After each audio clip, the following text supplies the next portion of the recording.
Good evening, everyone. I'm Dr. John Ward. I'm the director of the Coalition for Global Hepatitis Elimination at the Task Force for Global Health in Atlanta. It's my pleasure to welcome you to this edition of our webinar series with the National Institutes of Health, moving from hepatitis discovery to elimination, NIH research advancing hepatitis elimination.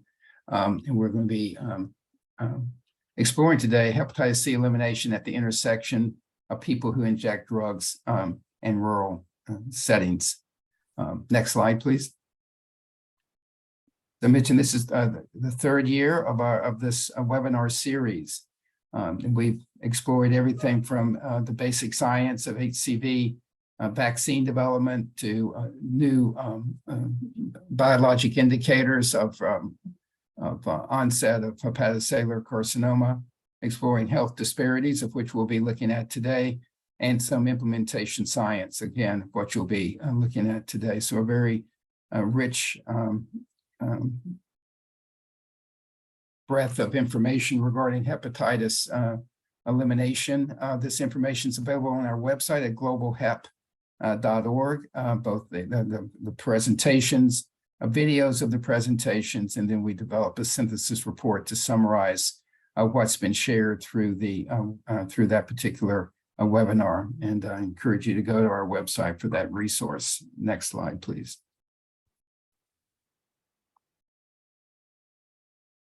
Just for our time together today, I encourage you to submit questions to the Q&A portion of the Zoom layout. As I mentioned, the webinar is being recorded and will be available very shortly, on our website, as well as the slide presentations. And while you're there, I encourage you to sign up for our monthly newsletter to stay abreast of the latest events and regarding hepatitis elimination in the United States and globally. I want to thank, the next slide, please. I want to thank the organizing committee that brings this together at NIH. My co-chair is Betsy Reed Conley, who's a program officer at NCI. As you can see here, a wide variety of people from NIH are involved in this webinar series, and you'll be hearing from two of the members today, Carolyn Wester as a panelist and Wilson Compton, who helped bring this particular webinar together. Next slide, please.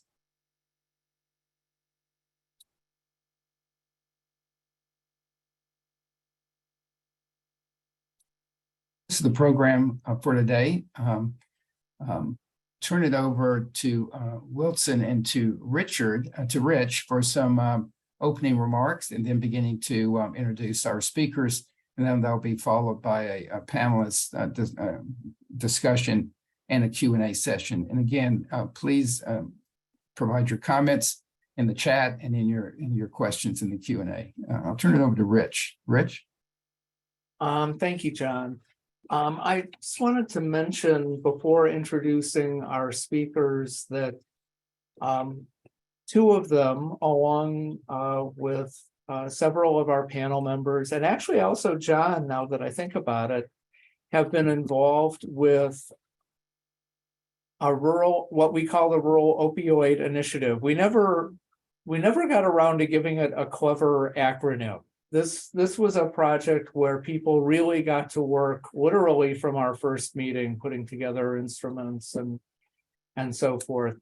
And so this is an initiative co-funded by NIDA, CDC, SAMHSA, and the Appalachian Regional Commission. Looks like Wilson wants to join, so I can turn it over to him. Thank you, Rich. I did want to say just a couple of words of thanks. And as part of the organizing committee, I really appreciate this opportunity for NIDA to sponsor today's webinar. I really want to thank John Ward, Lindsay Hebert, Jalur Harrell, and the rest of the team at the Coalition for their wonderful effort in organizing us for today's webinar. And Rich was already starting to speak, and part of my goal is to thank Rich and Raul Mandler at NIDA for their efforts for this webinar as well, and particularly to thank our speakers and discussants for joining us today. As Rich was highlighting, part of what we're presenting today comes from an interagency funded program of implementation science. So you're going to be hearing from Drs. Hagen and the two Todds, Todd Allen and Todd Korthuis, all three of whom participate in the Rural Health Initiative that's designed to address the specific issues about understanding the spread of infectious disease in rural populations and then doing something about it. How can we reduce the impact of hepatitis C and HIV as part of the overdose and injection drug use issues in rural populations that are unique and have many complexities and difficulties? This is a joint program, as Rich mentioned, of NIDA, SAMHSA, CDC, and the Appalachian Regional Commission. So I'm thrilled that Drs. Olson and Wester are two of our discussants because they're our key partners, among others, in this interagency supported program. Now, I just want to highlight that this is a major theme for the National Institute on Drug Abuse. And how do we understand how injection drug use is at the forefront of our efforts to eliminate hepatitis C. And that's part of the reason I'm so pleased that Dr. Natasha Martin is our other speaker today. Several years ago, Natasha presented at a congressional hearing, and I was inspired by her modeling work at the time and have used that as sort of to help form my thinking about how we need to address this, not from any one direction, but in multiple directions simultaneously. If we're really going to get in front of both the endemic cases of hepatitis C, but in the case of injection drug use, the incident cases as well, and really make great progress in eliminating hepatitis C. So with that, I think you all are in for a terrific and inspiring set of presentations today, and I look forward to hearing our speakers. Let me turn it back to Rich for some other comments and introduction of our speakers. Okay, thank you. Actually, I think Wilson provided a very good summary of the Rural Opioid Initiative, and so I don't really have much to add, and I would imagine that people are really anxious to hear from our speakers. Our first speaker is Dr. Todd Allen, who's a microbiologist. He's professor of medicine at Harvard Medical School and also faculty at the Reagan Institute of Mass General, MIT, and Harvard. And his lab investigates immune and virologic factors influencing HIV and HCV transmission, utilizing next generation sequencing techniques. And so his presentation this morning will be focusing on the application of those next generation sequencing techniques and looking at networks among people who inject drugs from the Rural Opioid Initiative, which I should mention is a multi-site project in a number of different locations in the United States. And so let me turn things over to Todd. Great, thank you, Rich. And thank you to the organizers for inviting me here today. I think Rich gave a great introduction to sort of the scope of the work and the larger consortium that we're part of. And our role here was really to try to use molecular epidemiology to see what we could learn in terms of how HCV is spreading and potentially how to break those transmission chains. So let's see. So as Rich mentioned, we're part of the Rural Opioid Initiative, and this map taken from a recent publication from Rich and the group highlights the different sites that are involved. And our group at the Reagan Institute, which is really the ghost laboratory where we're doing the viral sequencing and molecular epidemiology, really builds on the shoulders of each of these groups that did all the work in terms of identifying the study subjects, enrolling them, collecting RDS data, and then additionally collecting blood samples that were then ultimately shipped to Boston for our work. And if you want to learn more about that, again, this recent publication nicely highlights the details of that and the groups that are involved. And as Rich said, supported by NIDA, CDC, SAMHSA, and the Appalachian Regional Commission. Okay, so what is that in short? So this started as a sort of biphasic study. So initially, this was the first 2 years were designed for community assessments across those 8 different sites. And then the next 3 years, the goal was to propose and test the implementation of evidence-based practices to address opioid use and related comorbidities. And overall, it was designed to inform community response and approaches to prevent HCV and HIV infection among PWIDs, really focused on that rural setting. And then our lab, the U24 Ghost Lab, the goal was to apply next-gen sequencing and phylogenetic approaches to identify HCV transmission clusters using what's termed the Ghost Informatics platform, which was something developed by the CDC to basically interpret that next generation data and identify linkages.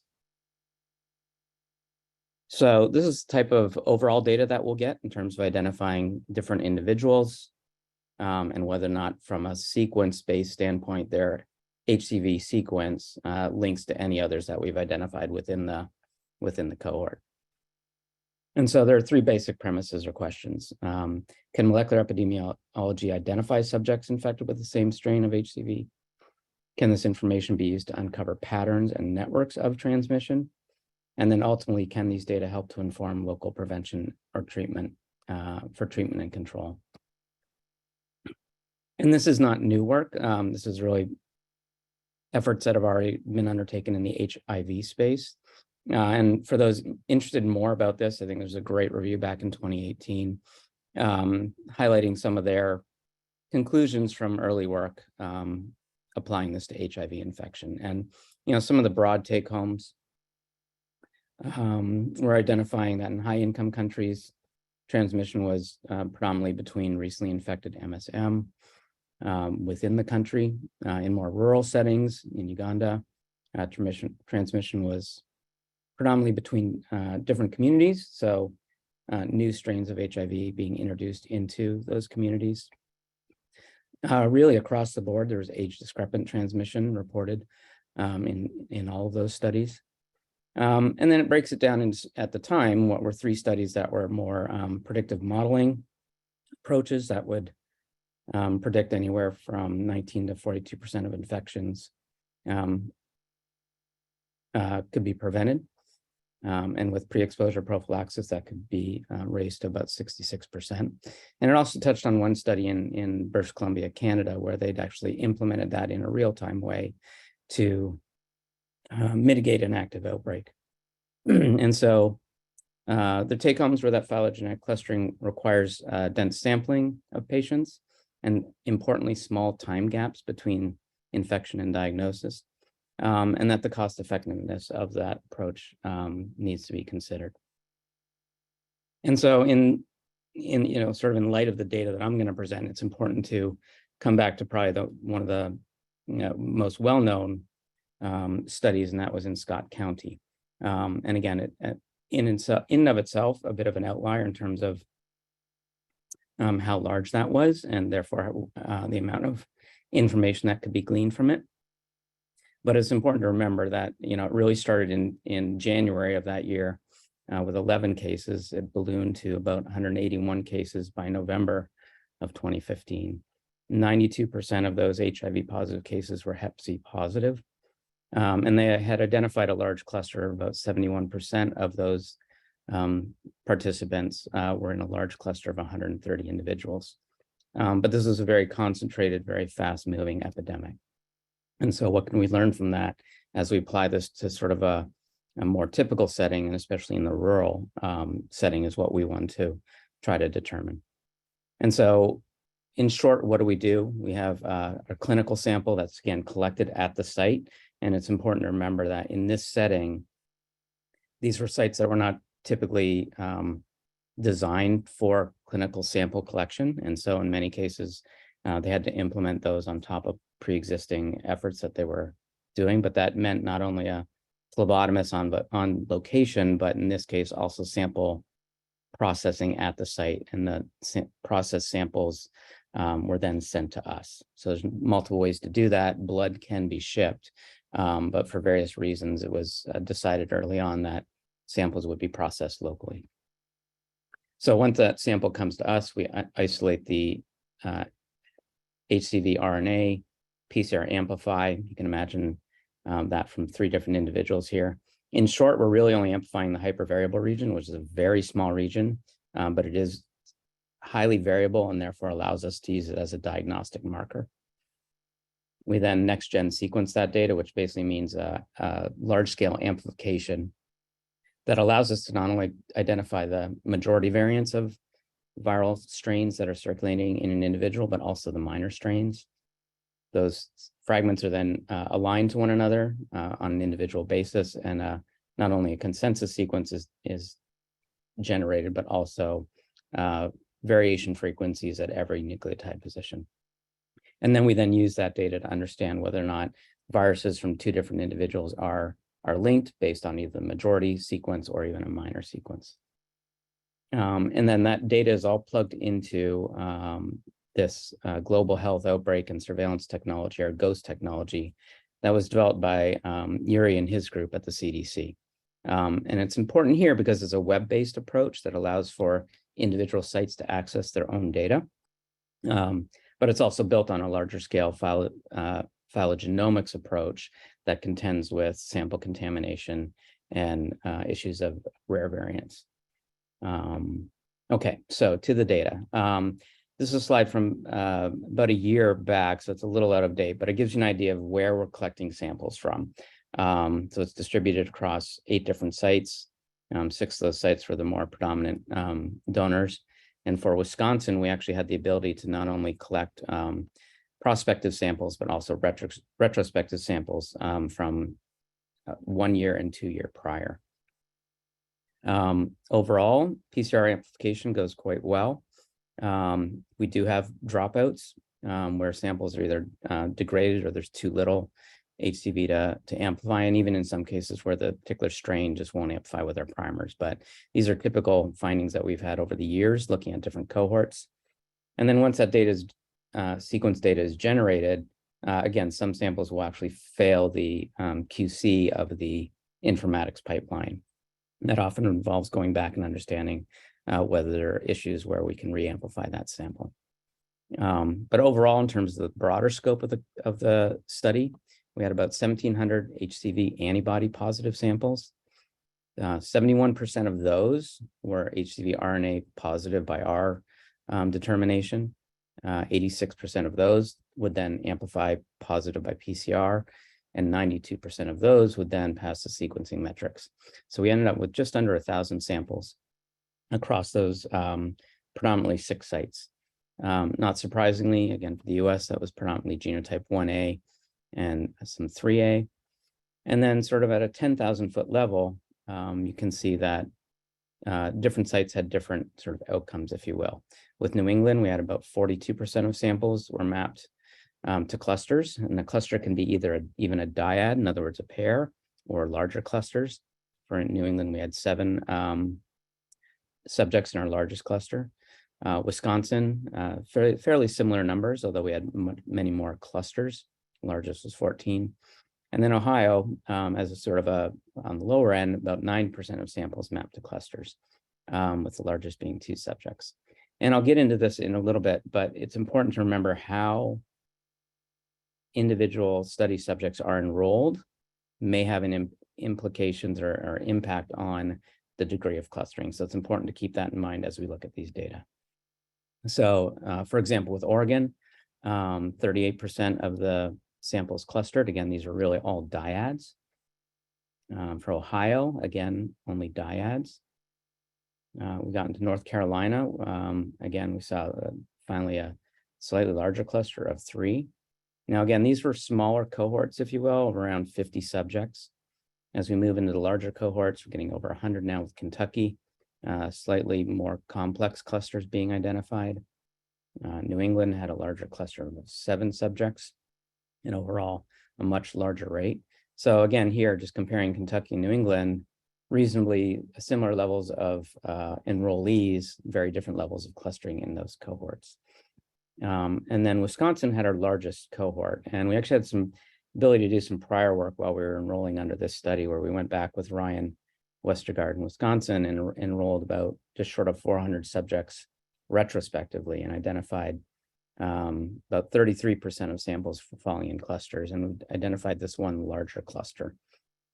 If we combine that data with the prospective Wisconsin data, we end up seeing, again, sort of an increase there slightly. We got, again, about 38% were clustering, but we identified that that cluster of 12 had now sort of expanded out to 14 patients. And we can kind of track that back to data that was collected in 2016. Data was then collected largely in 2017, and then overlaying those data together. So we can sort of track those expanding clusters over time in some cases. I think it's important to understand how that overlays with the RDS data. So this was data that Ryan had pulled together from the Wisconsin site, both a retrospective and prospective data, and then overlaying the GHOST data. And, you know, not surprisingly, all the linkages we identified were consistent with the RDS data. We've done this in other cohorts where that is largely the case again, although sometimes we are surprised and we will identify linkages outside of typical RDS recruitment approaches. But it does very much support the RDS information that's being collected. And I'll just talk very briefly about dried blood spots. Again, I think one of the biggest burdens on this process, and really not for our lab, but for the other sites collecting, was sample collection, local processing, and shipping. And so we've been exploring the utility of dried blood spots. Again, something that's been used very well for HIV infection. The question is whether that will comport directly to HCV infection in terms of capturing the viral diversity that's needed for this phylogenetic linkage analysis. And so we took 10 patients, looked at viral diversity across each of those 10, and used different approaches. We did our usual serum approach, a repeat serum, and then 3 different approaches to processing a dried blood spot.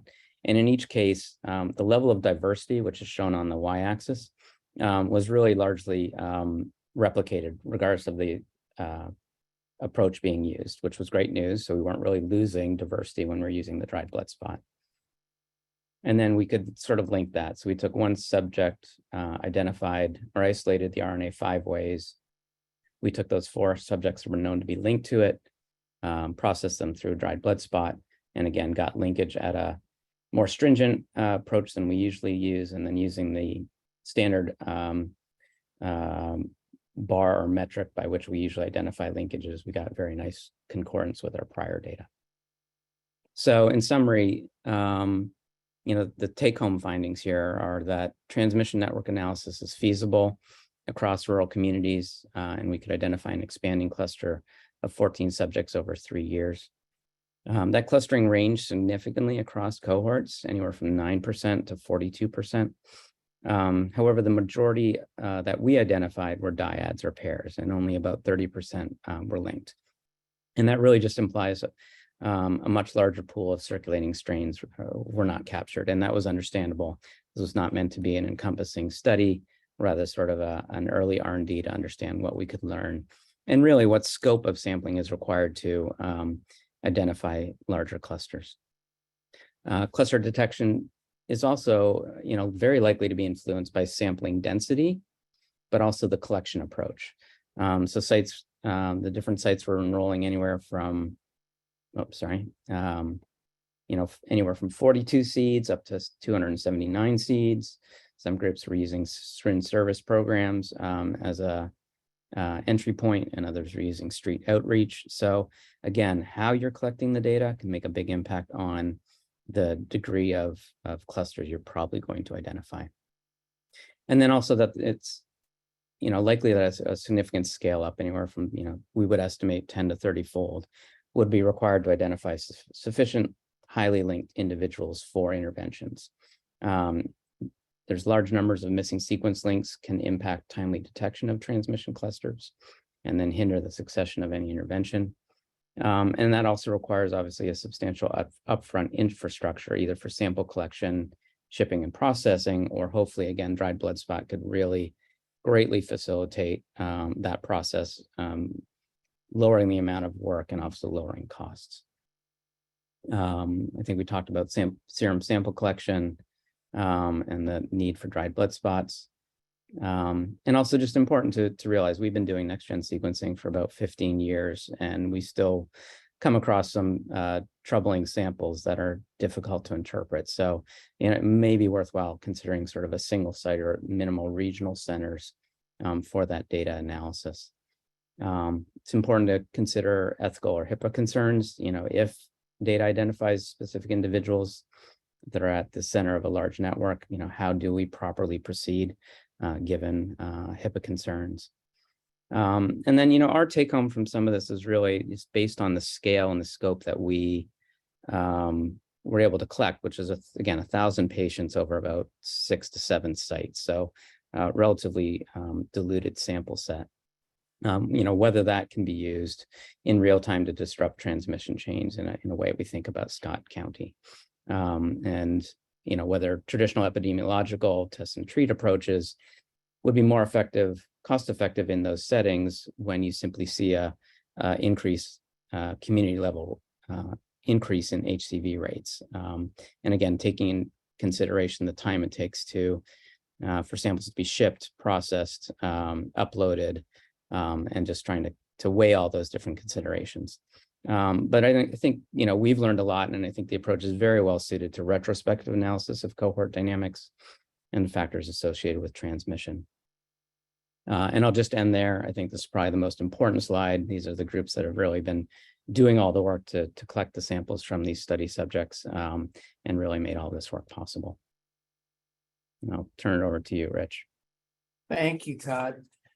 And I want to thank you for actually providing a very good overview of the initiative, which saved Wilson and I from having to add some slides, and also addressing some of the practical implications, and also I think alluding to how the most recent evidences of epidemic for HCV and HIV, maybe more so HIV, differ from Scott County.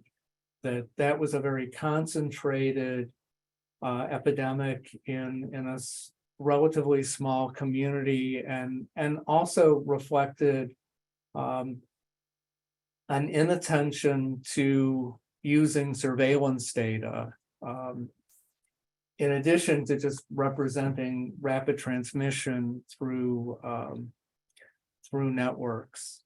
Whereas I think the more recent outbreaks have been much smaller and with different dynamics.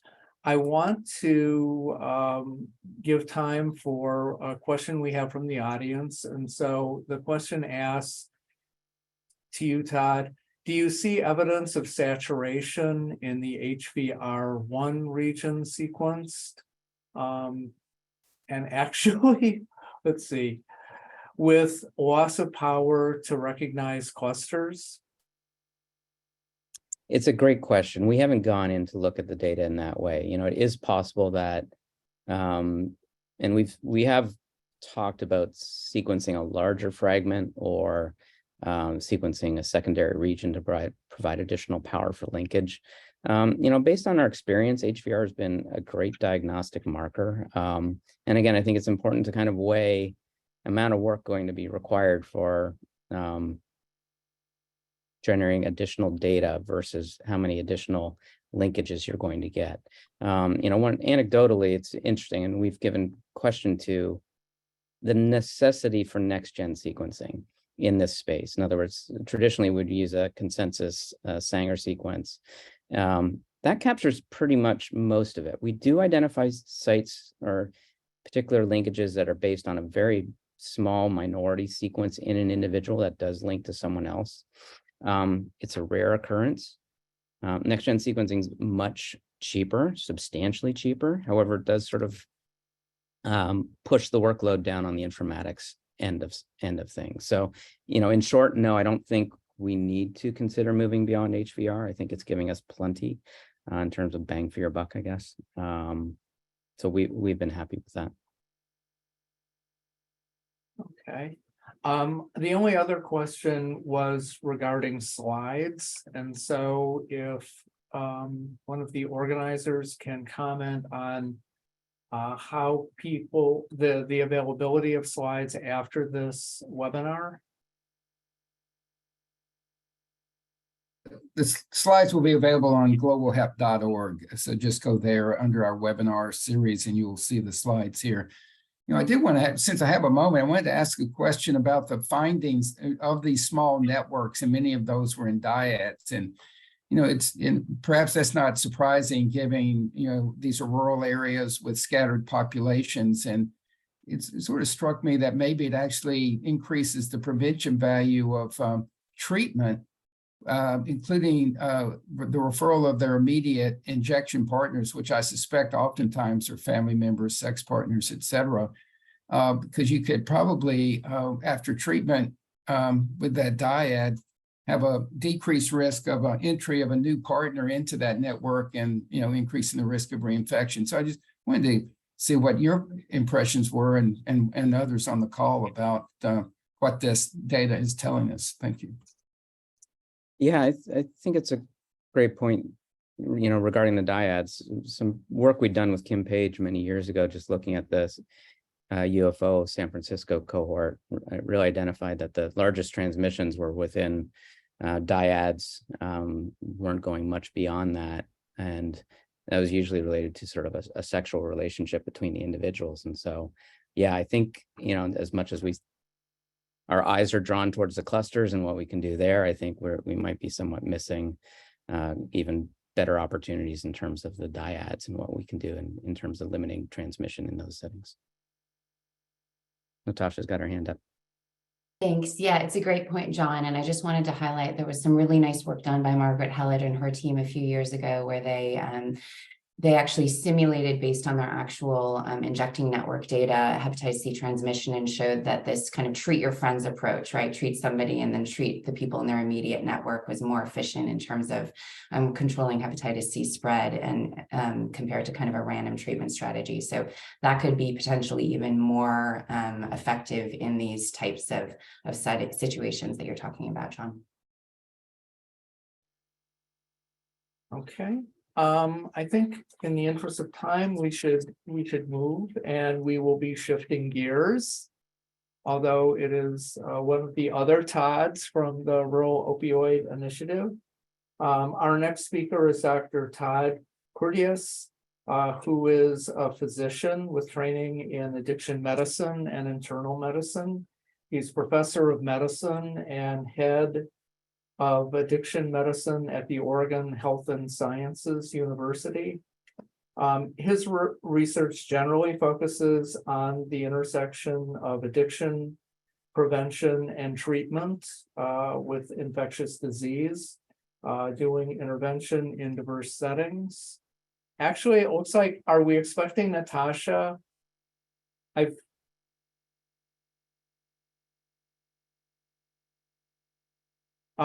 Lindsay, okay, am I? No, please continue.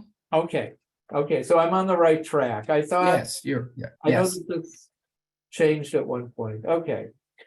And so, sorry about that. So Todd is the PI for Oregon Hope, which is the topic of his presentation. And this is an intervention using peer engagement and telehealth to reduce overdose and increase participation in HCV treatment in rural Oregon.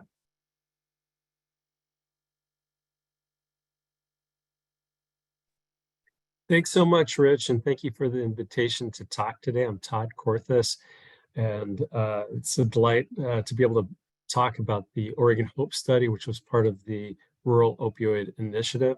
I'm really presenting on behalf of an interdisciplinary team. Also, I'm trouble. An interdisciplinary team of investigators from around the state, multiple agencies and sectors. Hepatitis C is important in Oregon.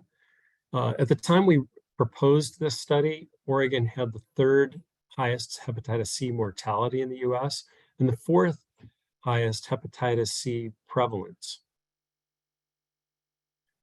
treating people who use drugs is essential for hepatitis C elimination, but few are able to access hepatitis C treatment due to limitations in healthcare capacity. And this is particularly true in our rural areas. Some of the challenges that rural people who use drugs face include a small number of hepatitis C providers they have to drive to a long ways, syringe service programs being scarce, and limited naloxone distribution. In our early formative qualitative interviews, we heard again and again that encampment suites were common, as were loss of phones and pervasive stigma that were barriers to attending medical appointments. And so we developed the Oregon Hope peer engagement model. And I have to start here because everything I'm going to talk about related to Hep C stems from this. What we did was recruit rural peer recovery support specialists who were local people with lived experience with addiction and, per Oregon regulations, at least 2 years in recovery. They were hired and clinically supervised by community-based organizations in these rural counties and trained in community outreach, harm reduction techniques, Hep C, HIV rapid testing, as well as research ethics. And we got them through CD training, for example. The peers' main job, though, was to really build relationships and make friends. And so they spent the majority of their time actually out in the community, in parks, at homeless shelters, in food pantries, etc., making friends. And in the process of this community outreach, they would offer harm reduction gift bags that included naloxone overdose reversal kits, and would do one-on-one syringe exchange with people, as well as secondary exchange outside of syringe service programs. They, of course, did the rapid Hep C HIV testing and linkage to substance use disorder treatment for anybody who requested that, as well as insurance and housing assistance. And our preliminary findings from this is that they ended up enrolling 605 people who used drugs and were not treatment seeking, with a median age of 38 years. The majority were male and white. 72% of people using drugs in this cohort in rural counties had experienced homelessness in the last 180 days. 95% reported past 30-day methamphetamine use and 70% past 30-day opioid use. 91% were injecting drugs, and 12% reported overdosing in the previous 180 days.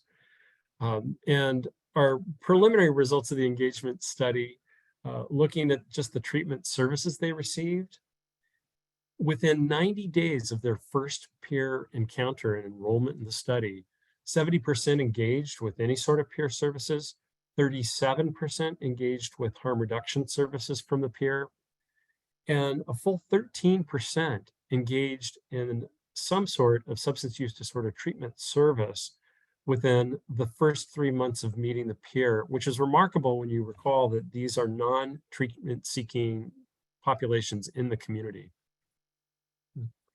Another key piece we learned in the first year and a half of preliminary data was that 50% of this population were antibody positive for hepatitis C, yet only 4% reported having access to hepatitis C treatment. They also reported a very high comfort level with peer recovery support specialists as trusted voices. And so in our community engagement model, we, after the first year and a half, took all of this back to the communities and said, hey, here's what we're finding. And I have to confess, I was hoping that they would come back and say, well, we're excited for a linkage to substance use disorder treatment intervention. But no, they came back and said, what we really need is hepatitis C treatment. And that's what's going to change things for us. And so that's what we did. we designed, in partnership with our community partners, a randomized controlled trial that I'll describe more fully here in a minute, randomizing these participants 1-to-1 who had Hep C to 2 different treatment strategies, conducted qualitative interviews with participants' peers and clinicians along the way, and enrolled participants who reported past 90-day injection drug use or recreational opioid use and had positive Hep C PCR viral load, as well as health insurance eligibility, which in Oregon was just about everybody. We excluded people with decompensated cirrhosis, pregnancy, and breastfeeding. So on the left, peers did the recruitment and the screening for the trial. They then, when the provider cleared them for enrollment, participants were randomized to peer-assisted community referral, which was the control condition. This was a warm handoff by the peers to a community provider, often going to the visit with them if they could get in right away, as well as facilitating phlebotomy for the pre-treatment evaluation.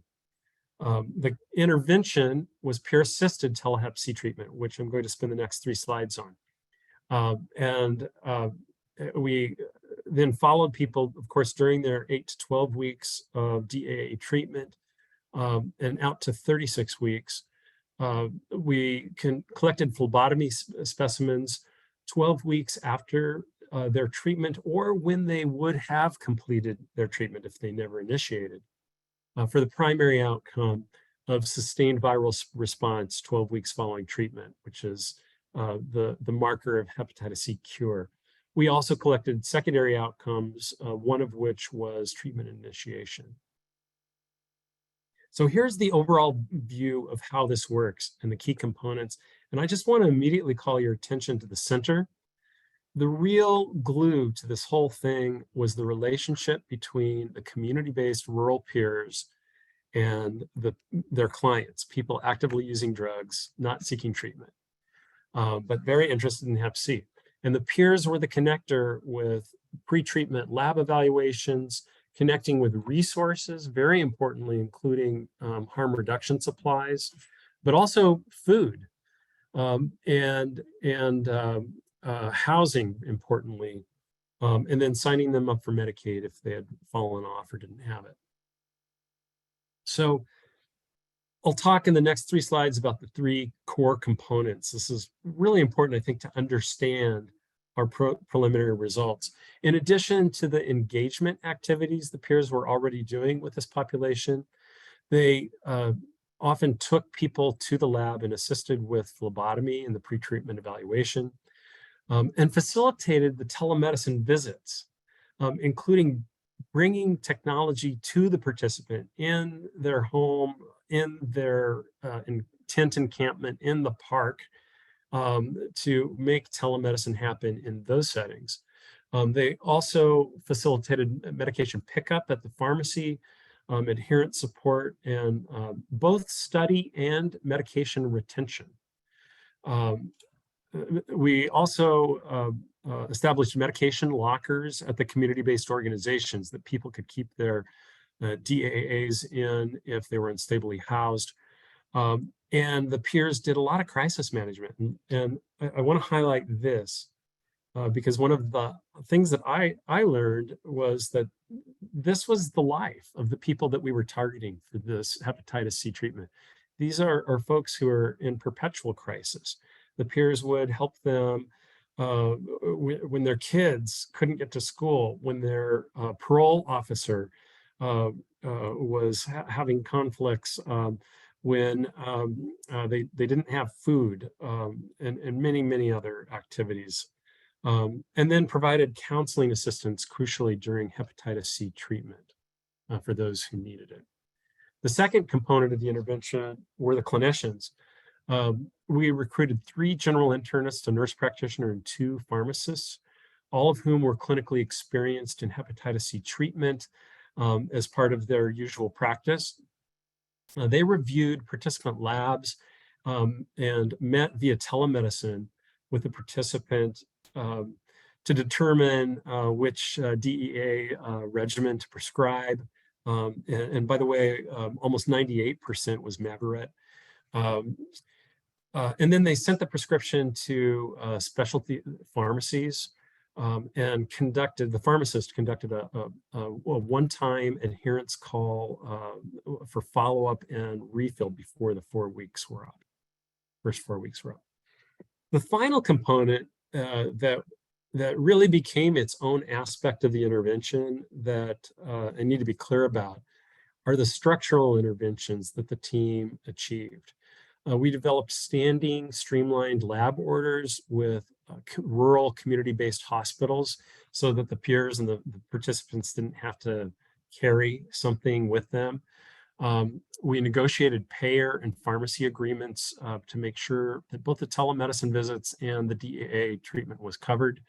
And then peers and Hep C providers communicated directly to eliminate inflexible third-party scheduling. So the typical scenario was the peer would get notice that the participant was randomized to Hep C, and they'd open their laptop real time and say, hey, you want to talk with the doc? Shoot a text. And this had the effect of having walk-in appointment availability 5 days a week. The team advocated for systems changes to resolve delays that always came up by payers, specialty pharmacies, labs. This was ongoing. And also advocated for housing assistance during Hep C treatment with some of the managed Medicaid organizations that actually had intermittent housing support assistance. So back to the model, how did this all tie together? The peers, again, were the secret sauce. The providers would send their prescriptions to the specialty pharmacies, the lab orders, et cetera, all in the context of the client receiving a lot of support from the peers throughout their treatment. So here's what we found preliminarily. We're almost done with the last remaining follow-up visits, but this is preliminary. The final sample characteristics looked about the same as the overall engagement sample. These were primarily folks using methamphetamine, but fentanyl is growing in Oregon. Over half were using fentanyl or heroin, most fentanyl. And here's what we found so far.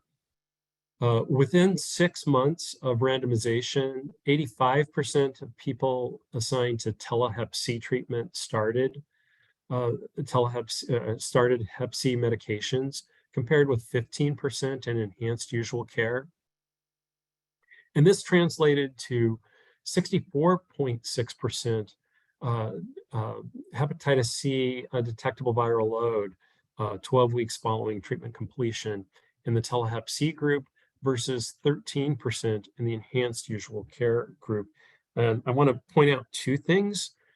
We conducted SVR12 phlebotomy in everybody, regardless of whether or not they started treatment. So this includes people who initiated treatment and those who did not, which is atypical for most Hep C treatment studies. And this is why it's not the 90% that you typically see. The other thing I would say is we had several crossovers in the enhanced usual care arm that all went to Hep C. In our qualitative findings, 3 themes are early emergers. We're just starting to analyze this.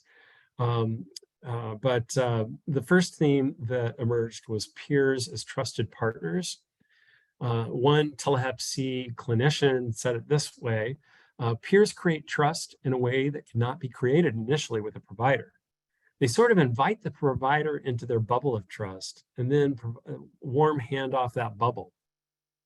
The second emerging theme that we're seeing as a driver of the intervention success is streamlined care. One peer said, I like the fact that you can just shoot a text or send an email and let the providers know, like, hey, this participant is here. Their labs are all done and they're waiting for you. That's just really easy and convenient. because we can be either at a homeless camp, or we can be in a car, or we can be at the office or in a client's house, it doesn't matter. We can just be there and talk to a doctor right then and there. The third theme that's emerging is the importance of meeting people where they're at in the community. One participant put it this way: at the time I was homeless, so I didn't have a way to get there. A peer came, she picked me up, she took me to the lab to get tested. She took me everywhere I needed to go. Then, since I couldn't really get anywhere, they came to me. That was really cool. The medication came to me too. I didn't have to go pick it up. The UPS man dropped it off. They made it really, really easy to get rid of hepatitis C. The other component we built in from the beginning was a plan to translate research into policy. And this was the result of the collaboration between the university and the state, in terms of the Oregon Health Authority, that helped expedite technology transfer. I just really want to call out my co-investigators, Ann Thomas with public health, and Jude Leahy with behavioral health, who were key co-investigators in this process. They attended weekly research meetings, facilitated relationships with county health officials, labs, and community-based organizations when needed, and continue to identify important gaps and opportunities for training. Let's see, I skipped ahead here.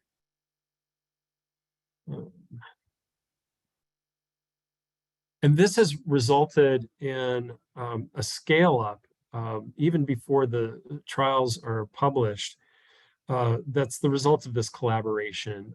The Oregon Health Authority in 2020 decided to expand the peer engagement model as Prime Plus to 24 of 36 Oregon counties. And in 2022, they expanded the Telehep C model called Paths to 18 rural counties with funding through the SAMHSA State Opioid Response Grants. Thank you, SAMHSA. Oregon Hope Team continues to support the infrastructure for the scale up through developing PATHS implementation guides, which you see on the right, and by providing training and technical assistance to peers. We have a few limitations. First, all uninsured patients qualified for Medicaid. Reach of the intervention may be limited in non-Medicaid expansion states. Second, long-term follow-up to assess reinfection was beyond the scope of the current trial and merits further study. And third, the leading reason for not initiating treatment in the Telehep C arm were challenges with phlebotomy. So we really need evaluation strategies that limit the need for phlebotomy moving forward, which has become our next step.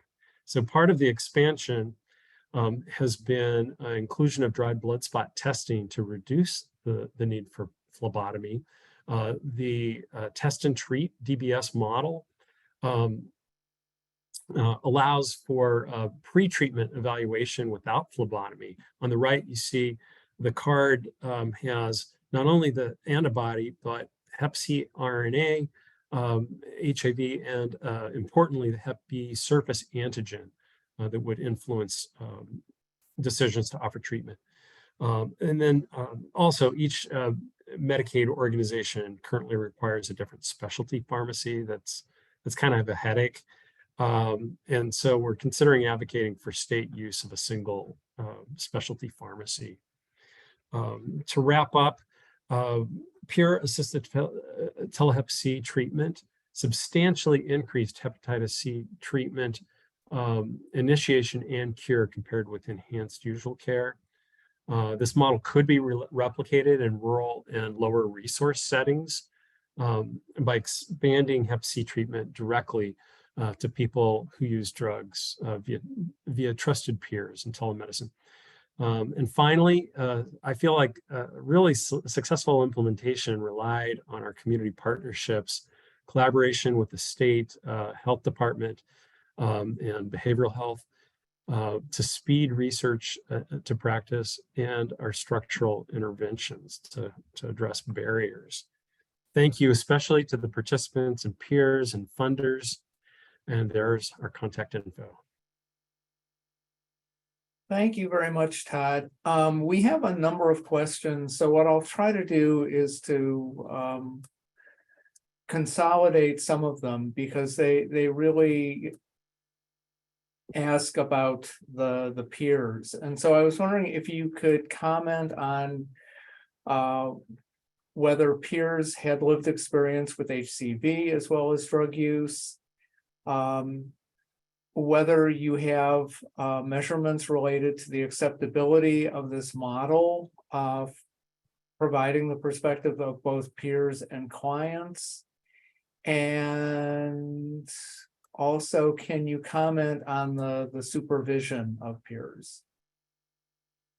Sure. The first question regarding hepatitis C lived experience, all had experience with substance use disorders. Most also had experience with hepatitis C treatment, many of them back in the days of interferon. I would also add that this was such a remarkable group. Some had years of experience. Others were fairly early in their recovery. And this was, in many cases, their first job since coming out of prison or since being on the streets homeless. And one of the really gratifying things was to see people use this as sort of a skipping, a step way into other jobs. So we had some turnover and it was all good. People got promoted, they took on greater responsibilities, and it was really nice. In terms of acceptability, we do have more qualitative data on that from both peers and clinicians, and it was highly accepted.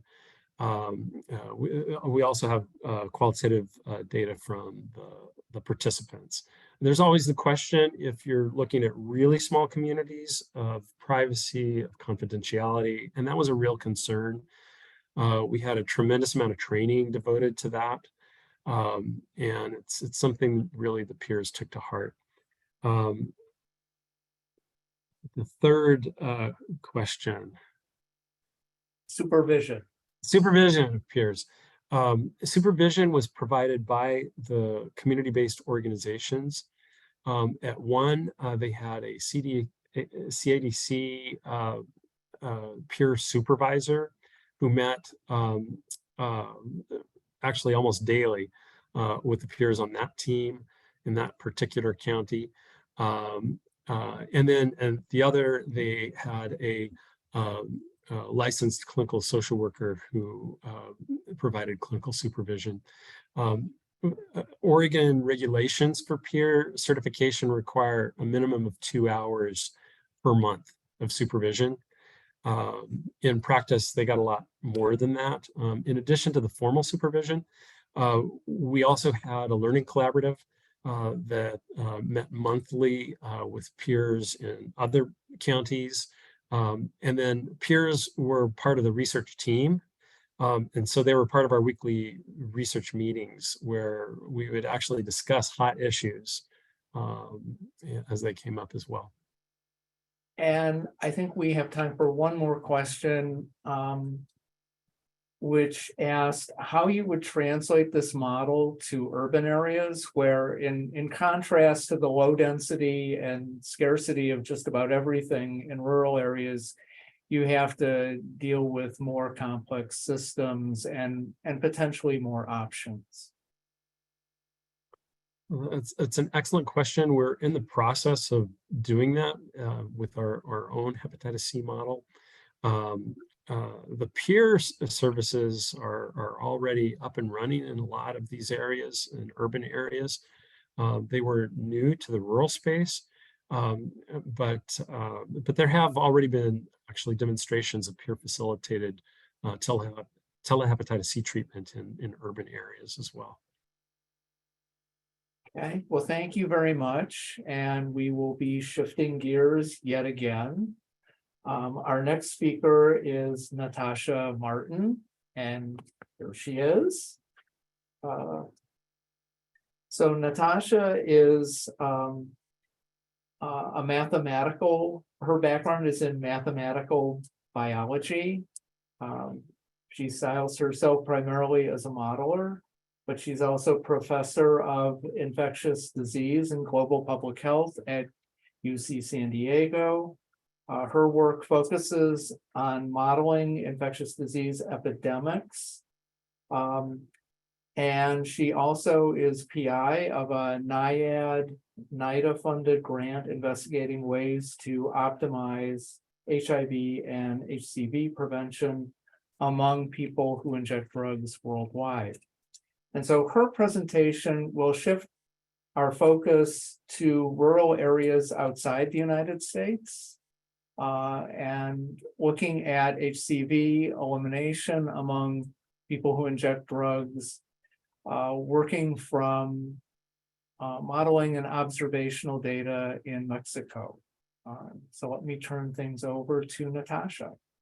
Great. Thanks so much, Rich, and thanks to the organizers for the opportunity to speak today.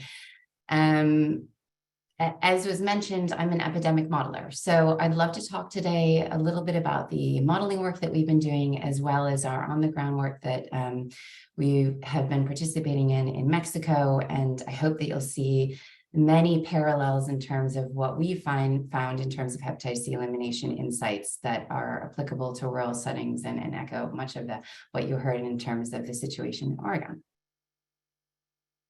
So I'll start first today by talking about our work modeling hepatitis C elimination in the United States. And then I'll shift to work that we have been doing over many years, thinking about hepatitis C in Tijuana, Mexico, the US-Mexico border region. Some initial modeling work that we did looking at what was needed in terms of scale up for elimination among people who inject drugs in Tijuana. And then I'll talk about what has happened during COVID-19 in terms of progress towards hepatitis C elimination, barriers, and opportunities. So starting first with the situation in the US.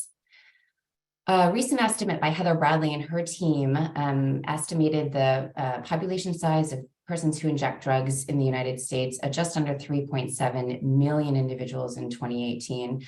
There was wide uncertainty in those in that estimate, but it is substantially higher than other older estimates. So it's 5 times higher than the most recent estimate published in 2011. Those two studies use different methods. Using similar methods to the Bradley methods, her study estimated that the PWAD population size is 3 times higher than it was in 2011. So of course, there's still uncertainty, but pretty convincing evidence that the PWAD population size has grown rapidly over the last decade. So what implications does that have in terms of hepatitis C incidence and elimination strategies? Well, our team at UCSD, this is work led by Jess Karanshima, my fantastic PhD student, developed a dynamic general population transmission model of hepatitis C. This includes transmission and disease progression. It's an age and risk stratified model. And we calibrate the model to demographic data, as well as information on the estimated number of individuals with chronic hepatitis C, the proportion diagnosed, treatment data, as well as this PWAD population size, which is growing, and the associated increase we see in new diagnoses. And when we run that calibrated model, we can look at projections into the future in terms of the number of new hepatitis C infections per year. There is uncertainty in that, which you're seeing in the shading here. But overall, our projections are indicating that with status quo diagnosis and treatment rates and this increasing PWAD population size, we're likely to continue to see an increase in new hepatitis C infections. So what happens if we just increase treatment? Well, the green dashed line here shows us the impact if we just treat individuals who are diagnosed, showing that we will make some impact in terms of reducing the number of new hepatitis C infections. It will fall short of our hepatitis C elimination targets. And so we need to both remember that we need to additionally scale up diagnosis as well as treatment, and consider a combination harm reduction strategies to reduce incident infections as well as reinfection after treatment. And so, treating just the people that walk in the door is unlikely to be sufficient to achieve our elimination targets. Now, this is our national outlook. Much of the expansion of PWID population size has occurred in rural or suburban settings. So what are the implications in these particular settings? Well, this is work that we did a few years ago. It was led by Hannah Fraser and Peter Vickerman and his team at the University of Bristol, and it was supported by the CDC. And it was looking at what is needed for hepatitis C elimination among people who inject drugs, as sort of a rural and urban comparison, just looking at 3 settings in the United States: San Francisco, California, Perry County, Kentucky, and Scott County, Indiana. And what we found is that in a setting like San Francisco, kind of an urban setting that already may have high harm reduction coverage and relatively low incidence, requires less treatment to achieve hepatitis C elimination. Of course, not all urban settings are like this. We have many urban settings that have low harm reduction coverage and relatively higher rates of incidence, but that just gives you an idea. In this study in Perry County, Kentucky, and Scott County, Indiana, these settings had moderate to higher incidence. Scott County, Indiana had estimated increasing incidence. So in settings that have epidemics characterized by those patterns will likely require greater intervention, as you can see in the bars. So higher numbers of treatments needed to reach hepatitis C elimination. But also in those settings which may have relatively low baseline coverage of harm reduction interventions, scaling up harm reduction, which is shown here in the blue bars, has a really important impact and synergistic impact on reaching hepatitis C elimination, both reducing the number of treatments required to achieve elimination, but also, of course, providing this synergistic impact in terms of preventing reinfection and having other benefits in terms of prevention of HIV infection, fatal overdose, etc. And of course, as I mentioned, the situation is heterogeneous in terms of harm reduction coverage across different settings, but I just wanted to highlight this new work that just came out in Lancet Global Health by Louisa Degenhardt and her team, where she has updated their global systematic review estimates in terms of harm reduction coverage among people who inject drugs globally. And unfortunately, the picture has not changed, with really only 6 countries that they found in the top right-hand figure of this graph, showing high evidence of reaching high coverage of opiate agonist therapy and syringe service programs among their people who inject drugs. The US is a little bit in the middle in that red circle, falling short of coverage targets with an estimated below 20 recipients of opiate agonist therapy per 100 persons who inject drugs, and less than 30 syringes distributed per PWAD per year, again, falling well short of these targets and really underscoring and emphasizing the continued focus that we need to have on scaling up harm reduction, both in the US as well as globally, to reach elimination targets. Now, I'd like to shift a little bit to the work that we've done in Tijuana, Mexico, and just to sort of explain the work that we've been doing and the relevance that this has for the United States. So Mexico was among the first Latin American countries which committed to hepatitis C elimination. And our work in Mexico is focused on the US-Mexico border, as you can see here, the top left square. We have focused on in Tijuana, Mexico, which is the border city with San Diego. It's contiguous with San Diego, and it's situated on a major drug trafficking route.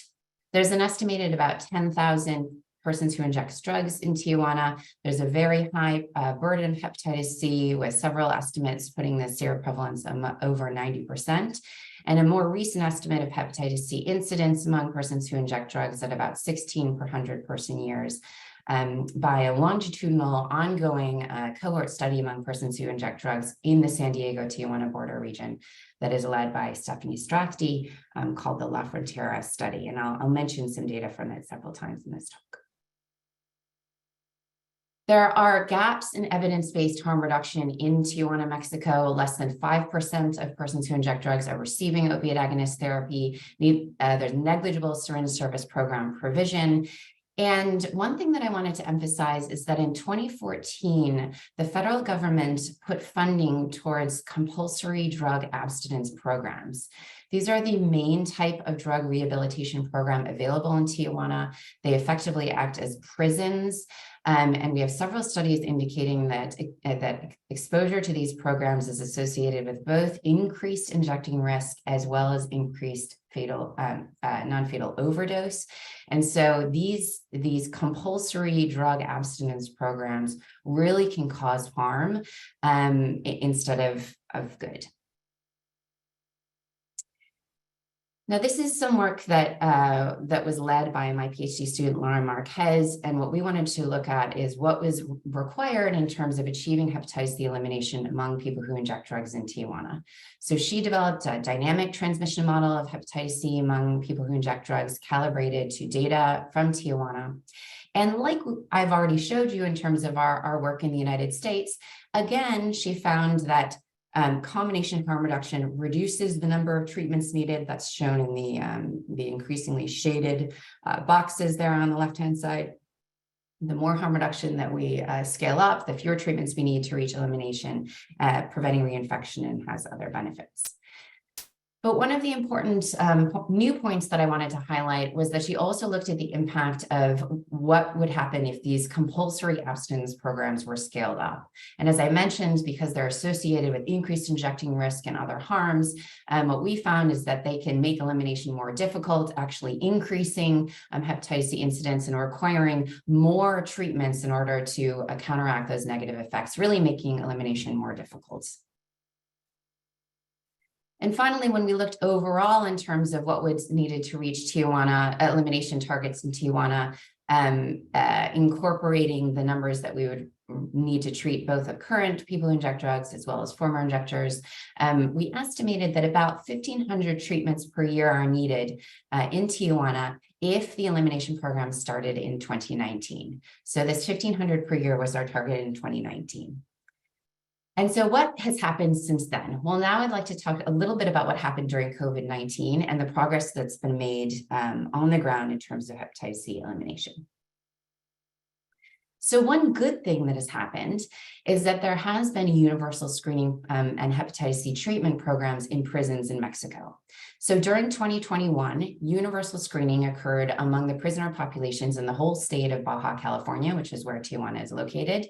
So the prisons in Baja California have about 12,000 inmates, and virtually all of them were screened. And then in 2022, just under 2,000 incarcerated persons received hepatitis C treatment in prisons in Baja California. That treatment was delivered on site. And so really a good kind of outcome in terms of being able to catalyze those efforts of treatment in prisons. Of course, the COVID-19 pandemic did set back the elimination strategy somewhat. During the pandemic, testing and treatment services were interrupted, but screening was able to continue in addiction centers, hospitals, blood transfusion centers, health fairs, as well as homeless shelters. And in 2022, there were just over 23,000 hepatitis C tests performed in Tijuana, so this was very encouraging. Of course, more needs to be done. We know that many people who inject drugs remain undiagnosed, but testing is ongoing in the settings where it needs to be. However, unfortunately, gaps still remain for persons who inject drugs accessing hepatitis C treatment. So in 2022, our most recent estimates were that there were 361 persons treated in the community in Tijuana. And that's far below our estimated number that would be needed to treat for elimination, that 1,500 per year that I mentioned. And among those 361 individuals who were treated, it's not known how many of those were persons who inject drugs, but it's likely low. So among our Stephanie Strathley's longitudinal La Frontera cohort, among the persons who inject drugs that resided in Tijuana in 2020 and 2021, which was the sort of baseline cohort, none of the individuals who were hepatitis C positive reported receiving any hepatitis C treatment.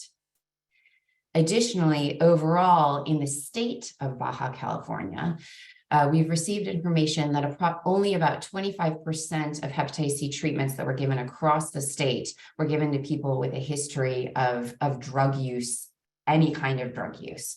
So again, you know, although this is clearly reaching some of the populations who need it, the current program really needs to continue to focus on how to reach persons with ongoing injection drug use. So why are we seeing that gap, and how can we address it?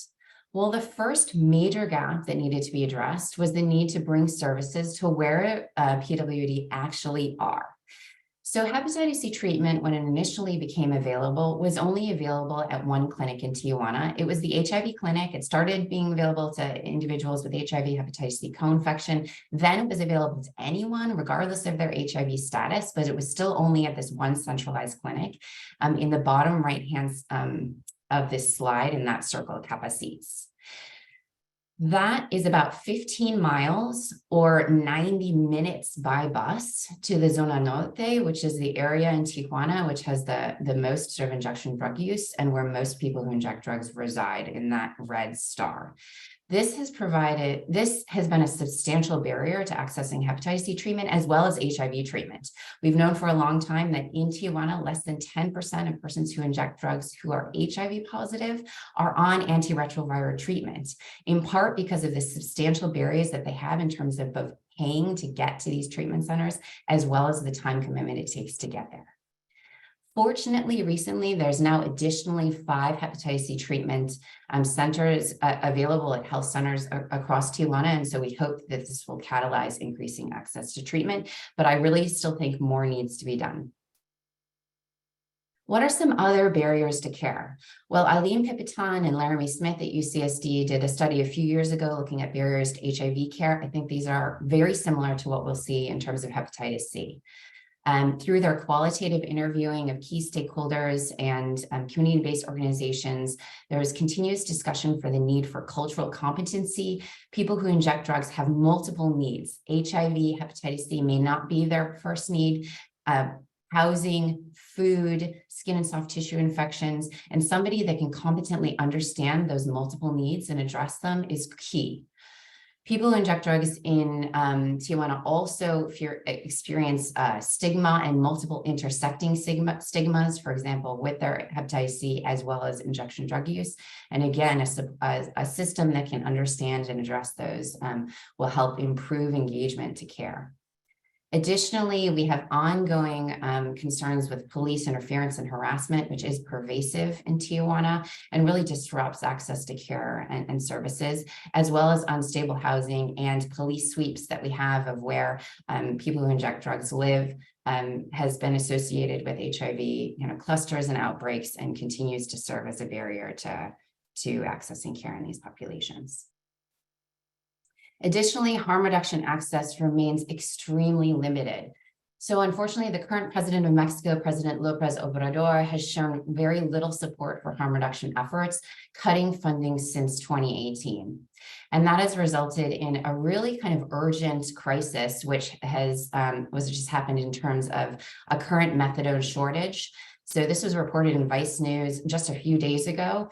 There's a shortage across Mexico, as the only methadone production plant has closed there, and it's causing serious ramifications in terms of a lack of access to opiate agonist therapy nationally. Additionally, as I mentioned, syringe service program provision has been severely curtailed in the country since Mexico was reclassified as an upper middle income country setting, and the Global Fund withdrew their funding of syringe service programs in 2015. Our study, led by Javier Cepeda, in Tijuana really showed that withdrawal was associated with both reduced coverage and of geographical coverage of access, as well as the number of syringes that people receive. And our most recent estimate from the La Frontera cohort shows that people who inject drugs in Tijuana report receiving on average 3 syringes per person in the past 6 months. So really incredibly insufficient levels of coverage. So what are the opportunities? Well, and needs in this setting? We still need to focus on bringing testing out into the communities and ensuring that we have adequate diagnosis. Point of care testing, I think, would be a great way of getting testing out and rapid diagnosis for individuals with hepatitis C. We need a continued decentralization of care that has started a little bit. I think it could continue, in particular, mobile vans, telehealth, like that was mentioned in the Oregon setting, I think would be fantastic for Mexico as well. There was a study that was done by Dr. Pipiton and Smith that was looking at the need and acceptability of peer navigation, which you've already heard about today. And there was a very high perceived need and high acceptability of these peer navigators, which individuals felt could help both facilitate access to care, but also address the broader health needs of people who inject drugs, which, as I mentioned, are so key. And finally, I really think we need advocacy for harm reduction. The situation really is critical in Mexico in terms of their harm reduction needs. There's another opportunity that we've been working on over the past few years that I just wanted to highlight, and that is the ongoing work that my colleagues have been doing looking at police education programs. This is a project called Proyecto Escudo, or Project Shield. It is a NIDA-funded study that was led by Leo Beletsky and Stephanie Strafty, and the aim was to align policing with public health in Tijuana. It was a sort of educational training intervention that was bundled under an occupational safety framework, so that there was important engagement by the police officers to really engage with this intervention.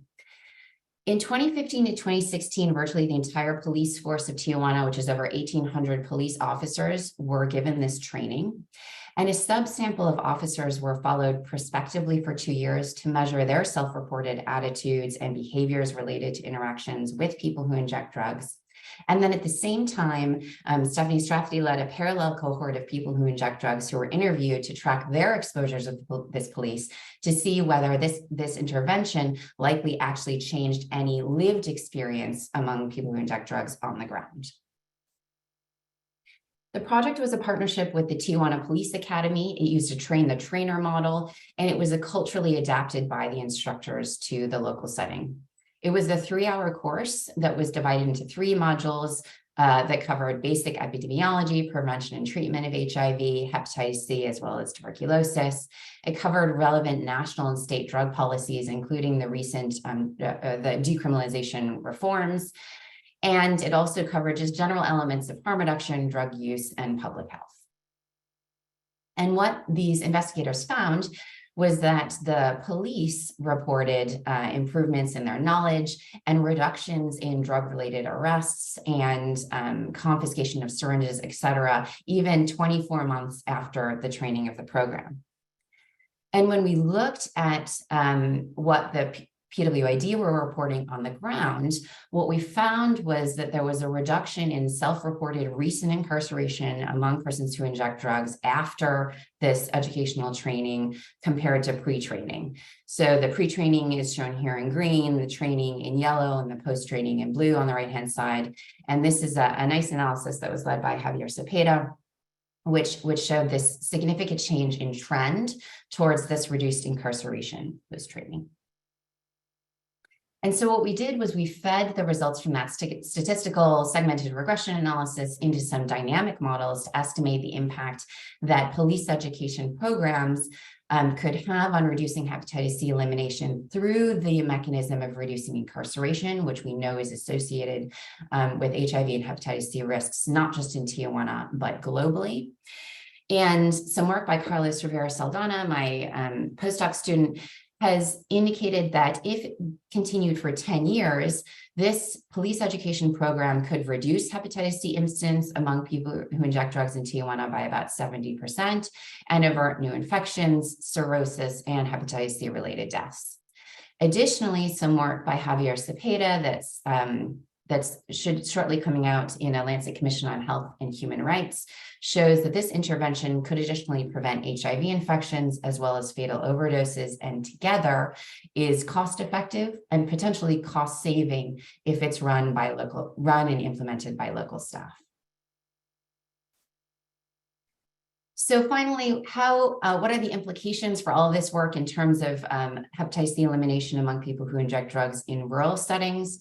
Well, I think that our modeling work across multiple settings has shown that really this combination harm reduction and treatment strategy is a key component of hepatitis C epidemic control, particularly in areas with emerging and increasing hepatitis C outbreaks, as is the case in many rural and suburban settings. We need to continue to remove access barriers to opioid agonist therapy and expand syringe service programs. Compulsory drug treatment programs, which we have seen in Tijuana, but which also are happening at select places in the United States, and police harassment by the police will hamper hepatitis C elimination efforts and fuel HIV as well as fatal overdose. And we need to continue to address these and make sure that we are offering both evidence-based harm reduction strategies as well as innovative methods to improve interactions with the police. I think there are opportunities to simplify and enable healthcare access among rural populations, including point of care testing, mobile vans, pharmacies, these one-stop shop for integrated care that cover the broader needs of people who inject drugs, not just their hepatitis C. Peer navigators you've heard about today as being a critical piece that can help enable those initiatives. And finally, just, I think our work speaks to more broadly this consideration of public health police education programs, which could support hepatitis C elimination efforts, as well as improve the health of persons who inject drugs more generally. And with that, I'd like to thank and acknowledge our many collaborators, particularly Stephanie Strafty, who has led much of this work in the border region, Gudelia Rangel, our colleague at the U.S.-Mexico Border Health Commission, who works closely and helps us understand what's going on the ground, as well as our funders. This is based on many, many studies that have been funded by NIDA over the years, as well as the CDC. And a quick shout out to our project officers, Peter Hartsock and Rich Jenkins, who have been steadfast supporters of this work over the years. Thanks again, and happy to take some questions. Well, thank you, Natasha. And it is interesting to see results of work where I've had the privilege of being a PO. One question was, is the cost of HCV treatment in Mexico a barrier? So hepatitis C treatment is provided free under their national healthcare system. So it is that the treatment itself is not a barrier if they're in the system. What we have seen, as I mentioned, of course, is that there are sort of just barriers in accessing that treatment. And there do remain to be some barriers in terms of just registering for the national healthcare system among people who inject drugs. So, we need a little bit of facilitation to get people properly registered in that system. But once they're registered, the treatment is free. Okay. And I thought this was a very interesting presentation, just in terms of the different things that you were able to bring together and how, they really relate to the other presentations that we've had this morning. I think it's time for us to move on to our panel. And I will be introducing the panel as a group, and then they will each be making some comments and asking a question of our speakers. All of the panelists have had some either institutionally or personally involvement with the Rural Opioid Initiative. So there's a little bit of a theme here. I'll start with Dr. Holly Hagan, who is an epidemiologist and professor of global health at the School of Public Health at New York University. Holly has extensive experience at the intersection of substance use and infectious disease, primarily among people who inject drugs. And she also served as the ex officio chair, so she was an unofficial PI of the Rural Opioid Initiative. Next, I'd like to introduce Carolyn Wester, who is director of the Division of Viral Hepatitis at the National Center for HIV, Viral Hepatitis, STD, and TB Prevention at the Centers for Disease Control and Prevention. Dr. Wester has had a variety of roles in public health, including academic medicine, and more recently with the Tennessee Department of Health and now with CDC. Next, I'd like to introduce Dr. Ingvald Olsen, who is the director of the Center for Substance Abuse Treatment at the Substance Abuse and Mental Health Services Administration, better known as SAMHSA. Dr. Olsen is trained in internal medicine and addiction medicine, and her work has focused on opioid use disorder, as well as the integration of behavioral health and medicine and policy issues, as well as clinical issues related to overdose. And finally, I want to introduce Dr. Iyasu Tashali, who is a team lead and for the epidemiology research team at the Division of Viral Hepatitis, the same National Center at CDC as Dr. Wester.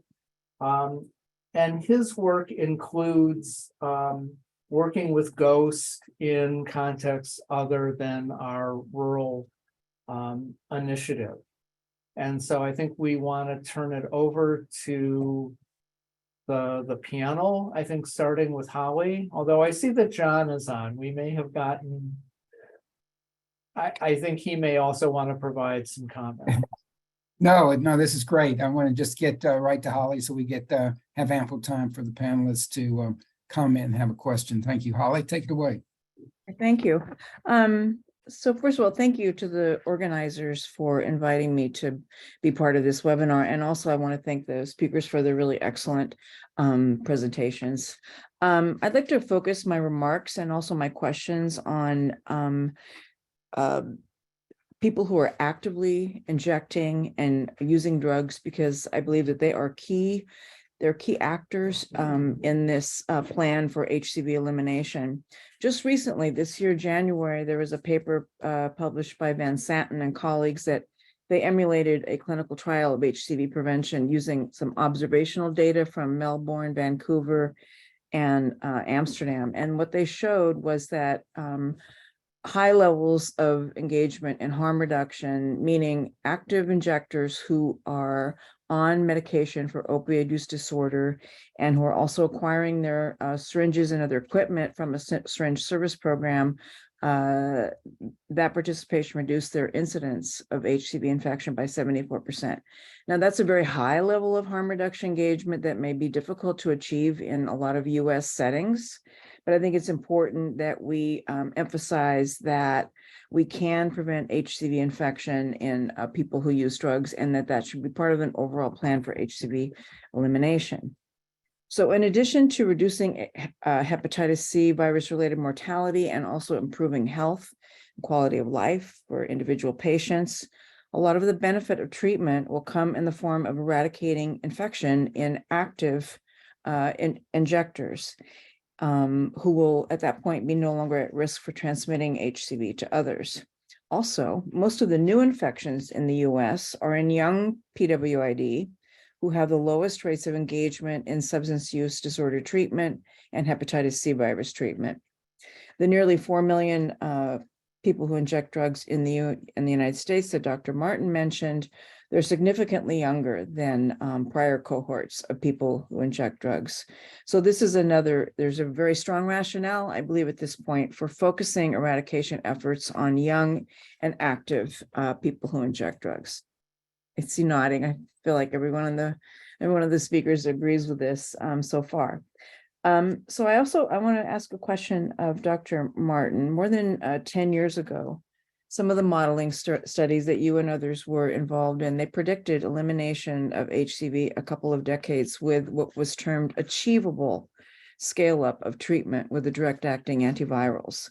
I think that, so I want to ask you, based on your work and others, it seems that modeling, first of all, should focus on the local level, and that it should be discussed and framed. The results of modeling that show that this level of treatment will contribute to HCV elimination should be framed in relation to what is feasible and achievable in terms of treatment access. So how would you go about estimating what is an achievable level of treatment for people who inject drugs? Thank you. Thanks, Holly. That's a great question. And I'll answer it in two parts. So the first part, I'll answer your second question first, or the end of your question first, in terms of how do we determine what is achievable? And you're absolutely right that the modeling is clear that these epidemics are local, and that strategies, there will not be a one-size-fits-all strategy. You need to know and understand your local epidemic in order to understand what is required to achieve elimination. We see a lot of heterogeneity across the settings that we've modeled, and they require different levels of treatment, levels of harm reduction, scale up, et cetera. So the point that I would make then associated with that is that in order to understand what is needed locally and inform those modeling estimations, we need good local data. We need local surveillance data. We are fortunate to have relied in many cases on research studies like the studies I mentioned today, funded by NIDA, et cetera, that have given us a deep understanding of the local hepatitis C epidemiology that is not always available. So thinking about how we can support particularly rural areas in developing and enhancing their surveillance strategies to help understand their epidemics, as well as monitor their epidemics and their progress towards elimination moving forward, is critical. In 2021, the World Health Organization issued this interim guidance for validation of viral hepatitis elimination, which has a lot of great information in it in terms of alternative metrics that can be used to monitor elimination and different strategies for monitoring, which I think can be helpful for reference. And help us think more critically about how we're actually doing the monitoring. The part of your question about achievability, I think is really important. And I'd like to say that we did feel that the treatment rates that we were simulating many years ago were achievable. And we're starting to have real world evidence now in places like in Australia, where we've seen among people who inject drugs, there has been a substantial scale up in hepatitis C treatment. And then their ongoing national surveillance among people who inject drugs has shown steady declines in terms of chronic prevalence over time and reductions in new infections. And so we're starting to see this real world evidence that not only can these treatments, scale up levels that we thought were achievable be achieved in some settings, but actually reduce transmission and reduce incidence. So it will differ, but I do still believe that this is an effort that is achievable if we have the data and the support to scale up. Thank you, Natasha. Can I ask my other two questions? Yes, I think, John, you're muted, so I can't tell if you're saying yes. Yes, let's go around and get everybody involved in the conversation first, if that's okay, Holly. I wanted to turn it over to Carolyn just to get her remarks in general, but I know Carolyn's particularly interested in improving the quality of surveillance for hepatitis in the country. So you might want to touch on that, Carolyn, among other perspectives that you have. I'll turn it over to you. Oh, great. Thank you. I just echo my thanks to all of you who organized and for the terrific work that was presented. Really sensational. So, John, I think just to address your question really quickly, but I want to get back to some other things. But yes, exciting. Surveillance is being expanded. Prior to 21, only 14 jurisdictions were being provided surveillance funding, because of limitation of resources. And in 2021, we issued a new funding opportunity for state and local health departments. And tremendous appetite for this. 59 jurisdictions, all that applied were funded, and that basically to get national coverage. Of course, with the resources remaining the same, that means the amount of money that actually goes out the door per jurisdiction is small, but it is remarkable what these jurisdictions are doing with 2 or 3 FTEs that they receive. And we've seen that. We've seen case definitions be updated and the consumption and utilization of data increase. Obviously, in order to span the hepatitis and also the acute as well as chronic is going to take even more resources. But I wanted to come back as well to just, there are about a dozen countries on track to eliminate viral Hep C, and we're not one of them. We know the recipe. Natasha alluded to it. There's great data out of the PIVOT study that just came out of Australia. We can increase treatment rates to more than 90%, reduce time from testing to treatment, and increase SVR rates to meet our targets and meet our goals. But it's going to take advanced diagnostics, unfettered access to treatment, and the implementation that has been reinforced in what we've seen in these presentations through the modeling, through the decentralized, simplified, integrated services where people who use Inject drug actually receive care, including peer support. So thank you for your remarkable work. Obviously, we need to, with the current resources, maximize and scale up these kind of highlight projects so that we continue to fill in the patchwork, but also hopefully, as we get those right-sized resources, and I'm just going to remain optimistic. Obviously there's a proposal for a national hepatitis C elimination initiative, which many of you are not only well aware of, but involved in. And, those pillars, the point of care diagnostics, the unfettered access to treatment, and the comprehensive public health implementation in those high impact settings where people receive services, including corrections, SSPs, substance use disorder treatment centers, and then the other safety net centers that public health departments work in every day. So I think I don't have any questions. I just want to thank you. Like Natasha, the modeling is also, whether it's the study where we've got to get to the top right of the quadrant for both MAT and substance SSPs, we will not treat our way out of this exclusively. The incidence rates have shown us that, but that's why it's so nice to see, addiction medicine, SAMHSA, molecular surveillance, and Hep C treaters all coming together to talk about this, because that's what it's going to take. So thank you. That's all I have. Thank you. Yeah, and this collaborative effort across agencies that's represented by the projects we're highlighting today. And I fully endorse Natasha's view that what we have as goals for the U.S. are feasible because they've been close to being achieved elsewhere. So we have to be aspirational and not just reasonable sometimes. Let me turn it over to Yasu.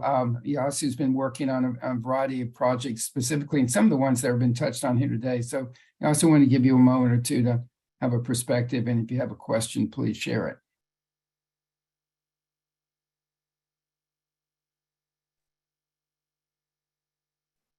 Thank you very much to the organizers and the presenters on this important topic and challenging area as we work to eliminate viral hepatitis as a public health threat. I want to put a couple of data points that probably support the discussions that we have had thus far and conclude quickly. So unlike other hepatitis, acute hepatitis C cases continue to increase dramatically, with an estimated 70,000 acute hepatitis C cases in 2021 alone, primarily among reproductive aged individuals and in association with injection drug use. With more than half of acute cases resulting in chronic infection, it's not surprising that we're now seeing multiple generations affected by chronic hepatitis C. Further, decreases in hepatitis C-related mortality, which began to decline after the release of the second generation DAS in late 2013, have also kind of stalled. And updated prevalence estimates indicate that national prevalence of hepatitis C has remained relatively unchanged throughout the DAA era. The unchanged hepatitis C prevalence is particularly striking, given that an estimated 1.2 million people received curative treatment with DAS during 2014 to 2020. This is because new infections continue to rise, and while diagnosis is increasing, in 2019 and 2020, only 1 in 3 people with diagnosed infection and health insurance had received timely treatment, setting the stage for disease progression and ongoing transmission. Notably, treatment rates were even lower, like 1 in 4 among Medicaid recipients and young adults. And this analysis didn't even account for uninsured persons who experience additional barriers to diagnosis and treatment. It is clear that in order to meet our national elimination goals, we must increase access to prevention, diagnosis, and treatment services through innovative models of care that meet clients with and at risk for viral hepatitis in setting where they receive care. Thank you. I don't have a question for now. Thank you, Yasu. Let me go over to Ingvild Olsen now for some comments from the SAMHSA perspective. Ingvild? Oh, and my apologies. Hopefully everyone can hear me. I'm in a hallway at a conference that the doors just opened. So far, so good. But it's just so thrilled to be able. Yeah, great. Just thrilled to really be able to participate in this incredible panel and discussion, and following these incredible presentations. This is hepatitis C elimination and the integration of hepatitis C and substance use disorder services, focusing on people who inject drugs. Only as a physician, having treated people with hepatitis rewards that can have, but also to SAMHSA, and being part of this work is a priority for SAMHSA as part of really looking at integrated care. SAMHSA, it was so thrilling to also hear Dr. Korthuis talk about the state opioid response program. SAMHSA has a number of grant programs that support and increasingly support the integration of hepatitis C services, particularly diagnosis and then linkages to care across not only the state opioid response program, but also a number of our the Minority AIDS Initiative that also then incorporates hepatitis C, as well as other programs and grant programs that I think as we can envision, and as people are seeing the benefits of really curative treatments that are not the old interferon and hard to tolerate regimens, that really that reality and the vision of being able to cure hepatitis C and reach elimination is something that is increasingly being recognized among the behavioral health world as well. And I so appreciated the focus on peers, and peers as a critical part of the multidisciplinary team, because making sure that this isn't a kind of a there's not one entity, there's not one and reach people kind of where they are, but that coordination between harm reduction, treatment, and hepatitis C, epidemiologists, etc., is really what's going to get us there. So just really thrilled to be able to be part of this.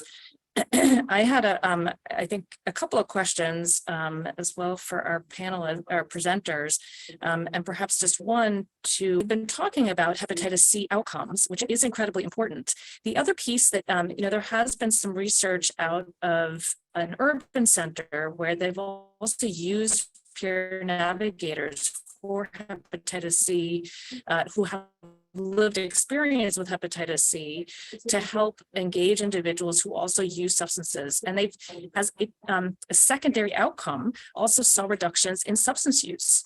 And that for people, on the behavioral health end and the behavioral health providers as a benefit and a reason to really help integrate these services into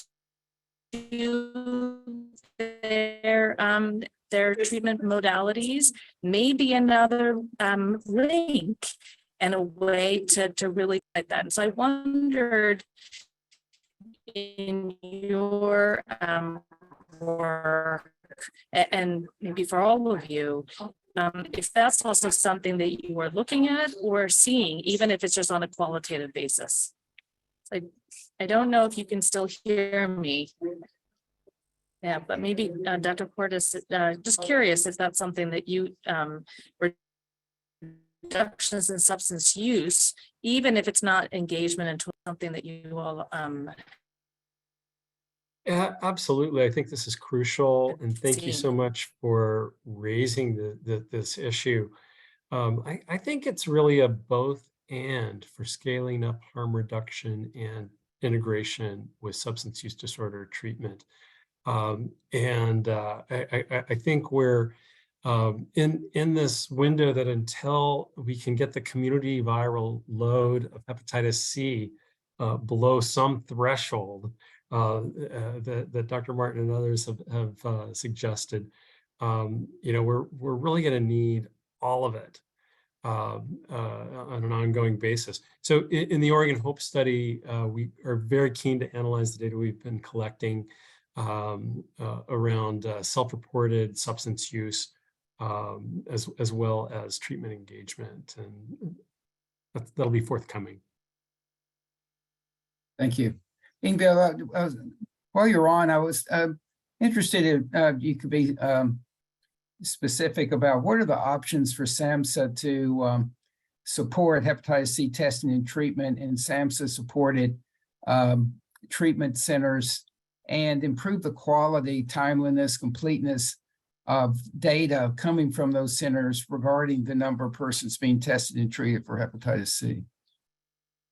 Yeah, no, thanks for that question. So the SAMHSA programs that, as I mentioned, the State Opioid Response Program, there's also the Minority AIDS Initiative. We have a program called MAP-PDOA, which essentially is a medication access program, medications for opioid use disorder. We have incorporated hepatitis C testing and vaccination for hepatitis B and A in also in the Recovery Community Support Network grant program, the Building Communities of Recovery grant program. So there's a very long list that the folks can find on our website. Notices of funding opportunities that are out currently. And one of the pieces that within the the kind of authorities that SAMHSA has is we can support testing and linkage to care. Unfortunately, SAMHSA's funds cannot be used to support the treatment piece. And so that's, I think for us, really those partnerships and making sure that, that as we are advancing this from SAMHSA's end, really making sure that we have the partnerships, not only with CDC and NIDA, but also with then our grantees on the ground. And that's something that, so that we can get people from test to treat. Thank you. No, go ahead, please. No, I was just going to say that in terms of data collection, so there are data elements related to the testing piece that but then data SAMHSA collects as a result of those grantees and those grant awards. Yeah, really would be great to see how we could make those as available as possible. And those activities you pointed out in those different initiatives for hepatitis test and treat, are those optional for people to apply to, or are those mandated to as a requirement for federal funding? So it depends a little bit on the program. In some, they are required, and others they are kind of optional, allowable. Holly, you might have another question, I please. do. Thank you, John. So I have a question for Todd Allen. You know, I love the idea of implementing GHOST as a surveillance mechanism to monitor progress toward elimination, but also lead to rapid response in the event of clusters or outbreaks. So this, maybe Carolyn could weigh in on this question too, but what do you think about implementing like sentinel GHOST surveillance in subgroups, for example, of young active injectors in different settings? Yeah, I can go first. No, I think it's a great idea, Holly. I think you know, if you can get more density within a particular area, number one, you're going to find out a lot more, or I think we're just scraping the surface to really understand what's going on in these particular communities that we've started in. I think the downside, however, is that you know, you may not identify clusters. So again, if you can make two assumptions, one is that there are clusters out there to be found, and if so, we can make a bigger intervention with bigger bang for your buck, if you will. On the other hand, you could assume maybe the clusters are not always frequent, in which case you might put a lot of effort into one particular area and not necessarily understand any more than you did before. So something we need to just understand a little bit more of the frequency of clusters. The only way to do that is to gain deeper data or coverage in a couple particular areas, in particular rural areas, to understand, you know, just how often do we see these types of clusters or Scott County type situations. Maybe Carolyn has more to add. No, thank you so much. I think I would add that, you know, we clearly see the utility of it in describing and untangling and really characterizing known identified clusters. Then as we move, the question, Todd and his group have done a wonderful job with all of the recipients of this to show the feasibility of moving it into other areas, but he also highlights things that would be needed, you know, a massive increase in the coverage of it, also simplified collection techniques. And so I think before we really can answer whether it has the utility to provide early detection of clusters and early interruption of clusters, we need some more data. So I know our epi surveillance branch is working with our laboratory branch and just put out a funding announcement and are about to announce awards to have 2 jurisdictions actually really integrate epi surveillance data with molecular surveillance data in their jurisdiction and ask specifically those 2 questions.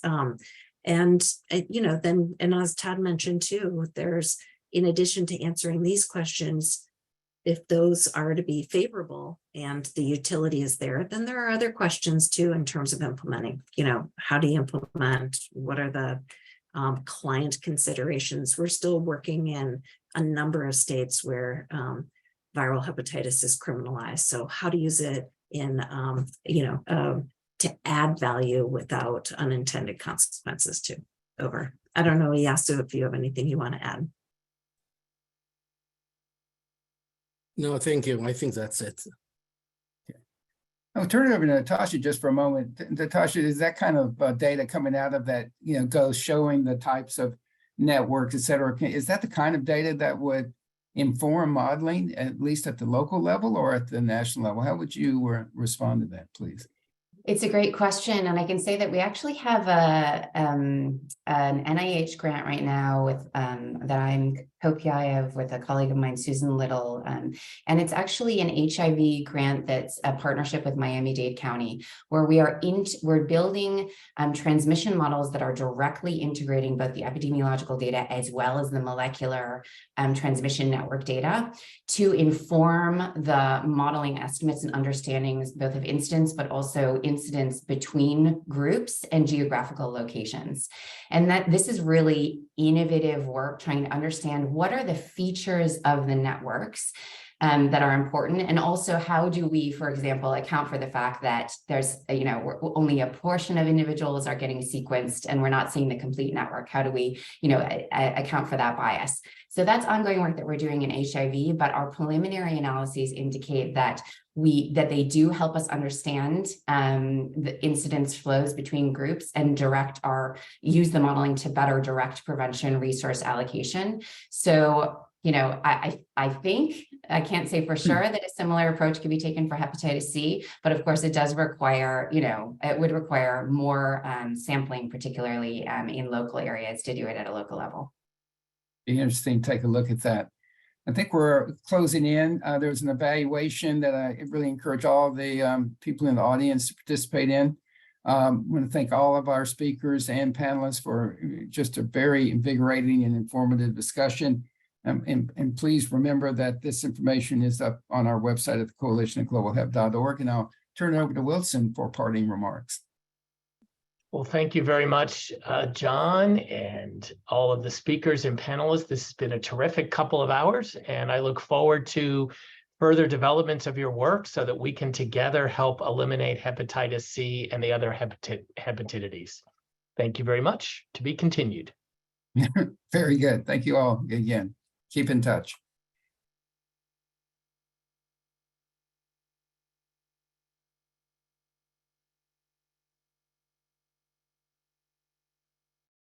Thank you, guys. Great job. Really a lot of fun. Really appreciate it. Bye, everybody. Thanks very much.